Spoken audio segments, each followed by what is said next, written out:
countless number of single-celled creatures live in our world, which is a planet full of life.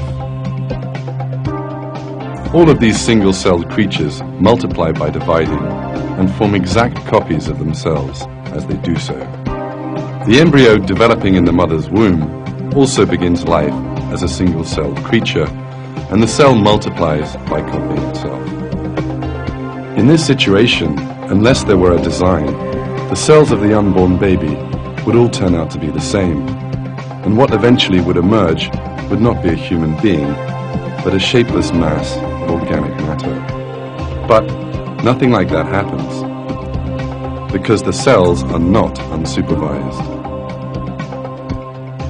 A few weeks after the sperm and egg have come together, the cells start to differentiate, obeying a secret command which is apparently given to them.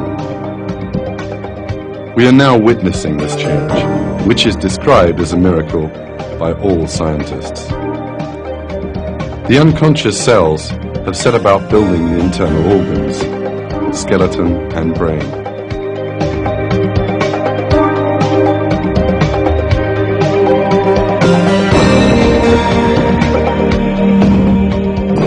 Brain cells have begun to form in these two small gaps.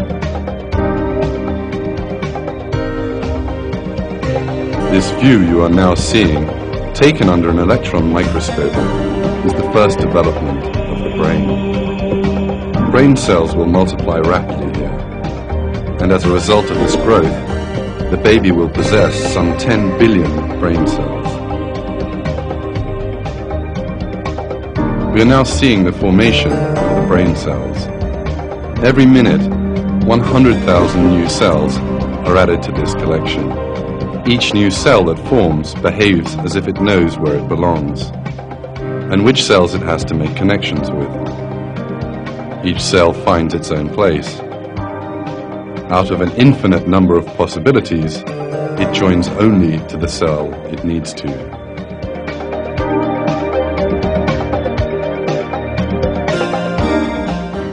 There are 100 trillion connections in the human brain. In order for brain cells to be able to make these trillions of connections properly, they need to demonstrate an intelligence far superior to that possessed by humans. However, cells have no intelligence at all. And not just brain cells. Each of the dividing and multiplying cells in the embryo heads from the place where it first formed straight to the point it has to occupy, and each one finds the place designed for it. And here, whichever cells they have to form connections with, they also do. So who is it who makes these cells which have no awareness follow this intelligent plan?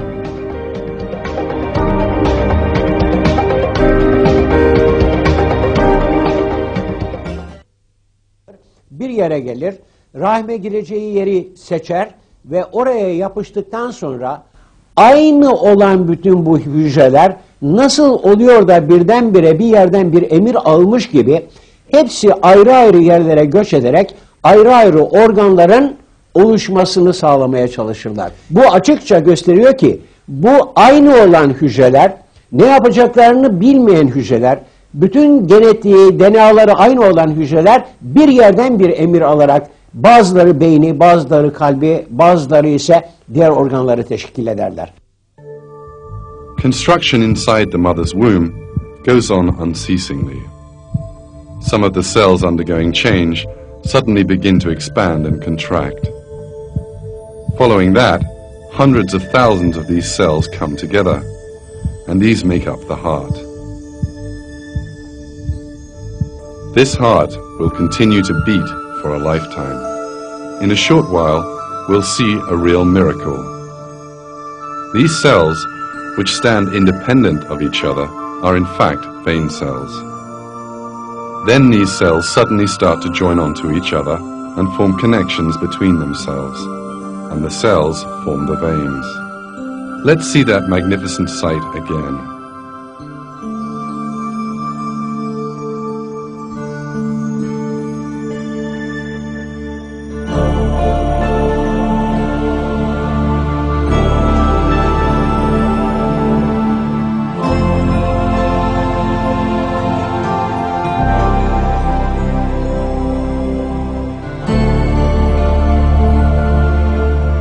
How have these cells learned that they have to form a vein, and how can they do it?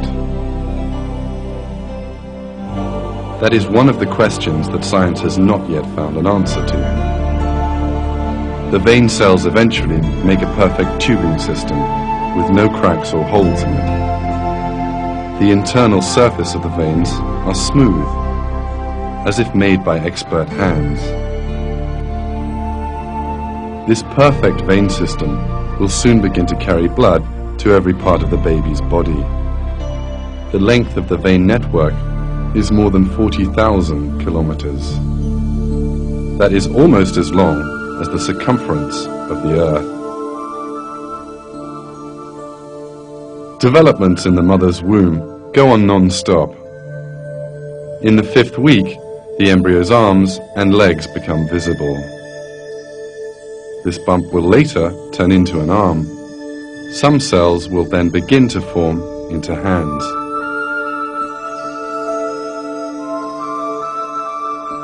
But in a while, some of these cells will do a most surprising thing.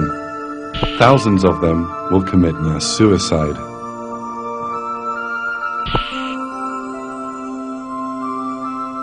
Why do these cells kill themselves?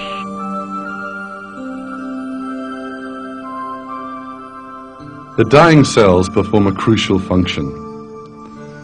The bodies of these cells, which die along a specified line, are necessary for the formation of fingers. The remaining cells begin to eat the dead ones, and empty spaces appear in these regions. These empty spaces are the gaps between the fingers. Why do these cells make such a sacrifice? How is it that a cell can kill itself so that the baby can have fingers in due course? How does the cell know that its death will serve such a purpose? All this once again shows that all the cells which make up the human being are directed by God.